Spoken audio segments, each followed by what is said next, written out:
A paz do Senhor Jesus, meus amados irmãos, vamos começar aqui mais um cafezinho com Jesus.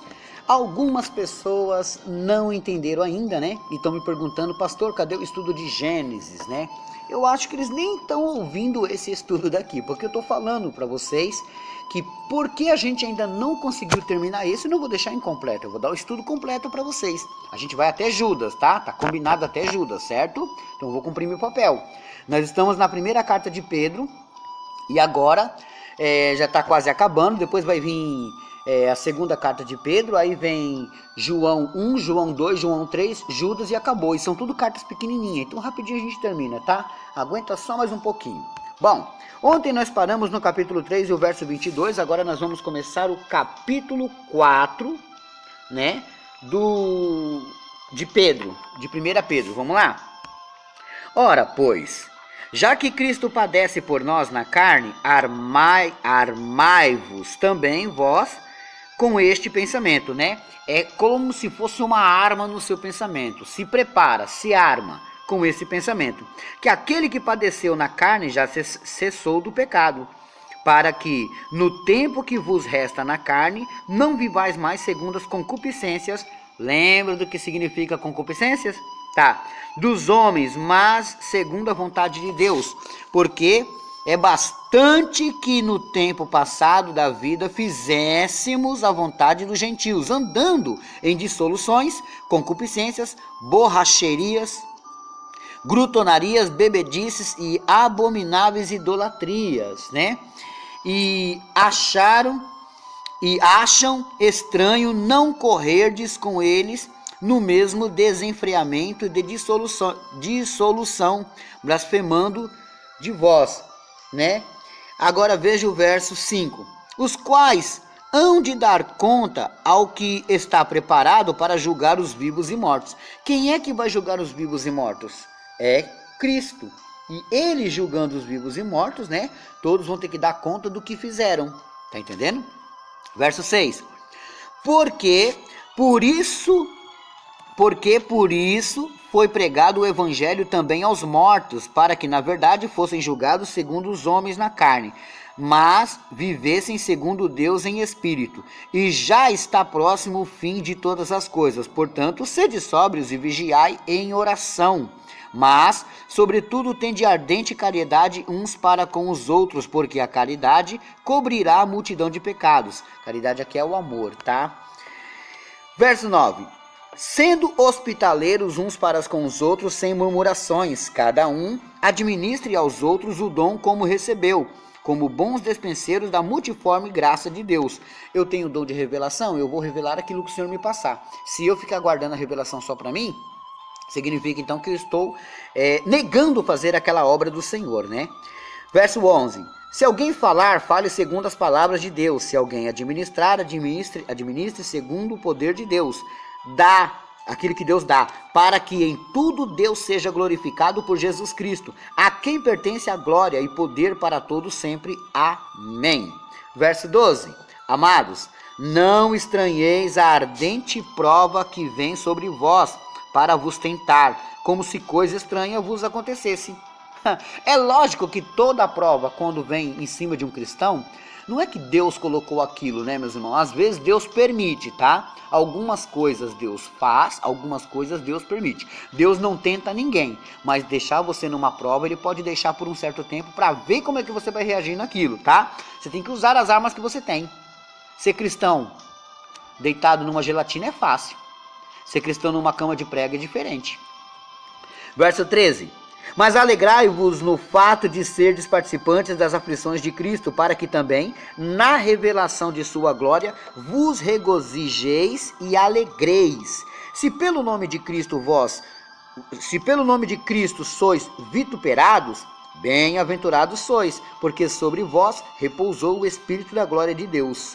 Que nenhum de vós padeça como homicida ou ladrão, ou malfeitor, ou como o que se entremete em negócios alheios.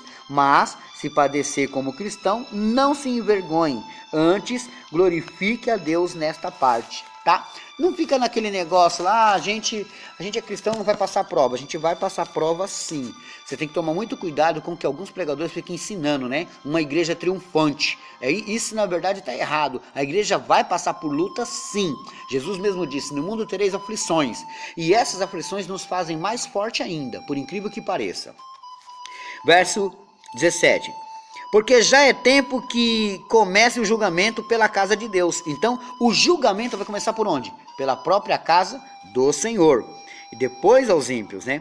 E se primeiro começa por nós, qual será o fim daqueles que são desobedientes ao evangelho de Deus? E se o justo apenas se salva, onde aparecerá o ímpio e o pecador? Só o justo se salva. Aonde eles vão aparecer? Verso 19 do capítulo 4. Portanto, também os que padecem segundo a vontade de Deus, encomendem-lhe as suas almas como ao fiel Criador, fazendo o bem, meus irmãos, né? Tá aí o capítulo 4, né? Nós vamos agora começar o 5, mas olha que palavra maravilhosa, né?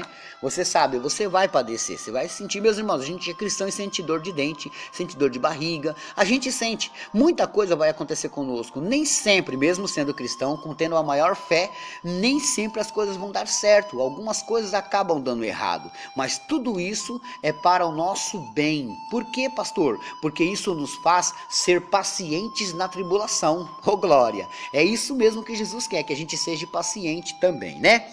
Capítulo 5 de 1 Pedro. Aos presbíteros que estão entre vós, admoesto eu, que sou também presbítero como eles, e testemunha das aflições de Cristo, e participante da glória que se há de revelar. Apacentai o rebanho de Deus que está entre vós, tende cuidado dele, não por força, mas voluntariamente, nem por torpe ganância, mas de ânimo pronto. Nem como tendo domínio sobre a herança de Deus, mas servindo de exemplo ao rebanho. E quando aparecer o sumo pastor, alcançareis a incorruptível coroa de glória. Semelhantemente, vós mancebos sede sujeitos aos anciões, né? E sedes todos, mancebo aqui é jovem, tá? E sede todos sujeitos uns aos outros e revestivos de humildade, porque Deus resiste soberbos, mas dá graça aos humildes.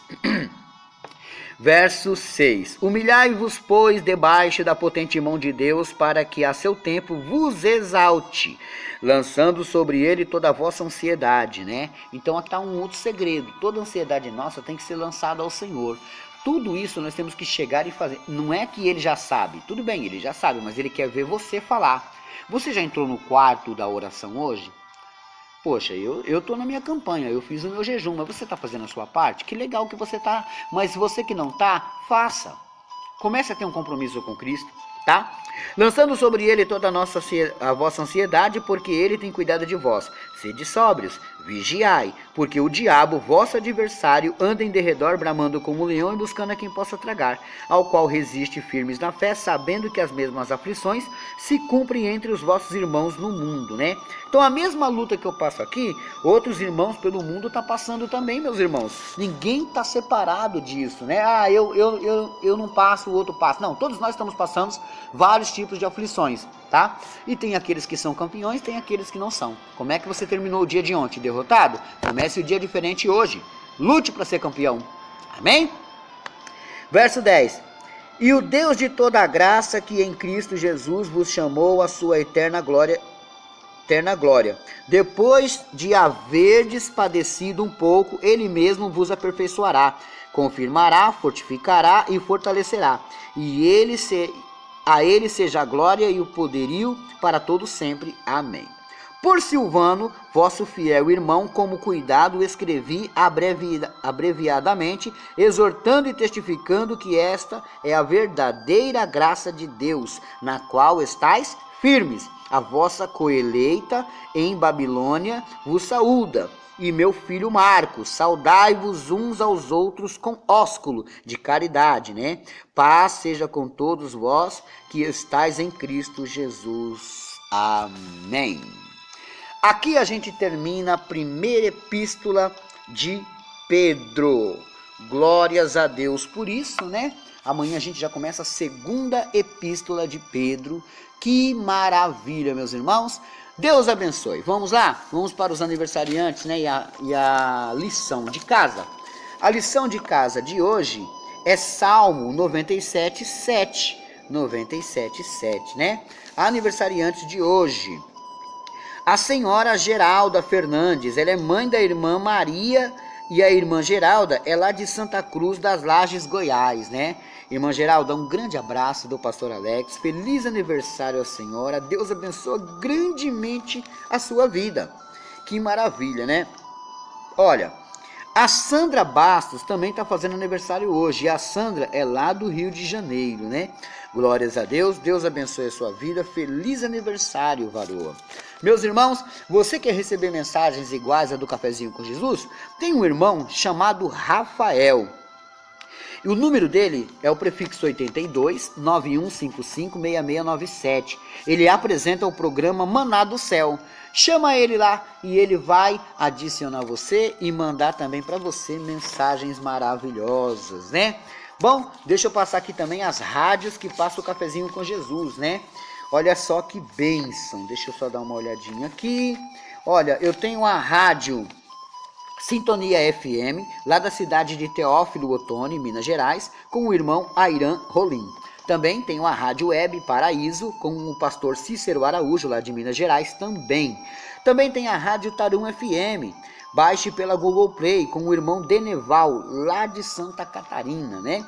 Tem a Rádio missionariosdecristo.com.br, né? Com o pastor Juvenil, daqui de São Paulo, né?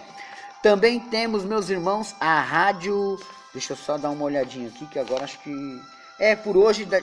não, tem aqui, ó, a Rádio Rede Veloz Gospel, na direção do evangelista Rafael e a sua esposa Karina, né? A Rádio Adoradores do Rei, com o pastor Rafael, baixe pela Google Play também, né? Todas essas rádios, por enquanto é só, e amanhã eu falo mais. São muitas rádios, meus irmãos, mas Deus nos dará a vitória de anunciar todas, né? E ajudar os meus irmãozinhos aí também na fé. Glórias a Deus. Amém? Fiquem todos com Deus na paz do Senhor Jesus.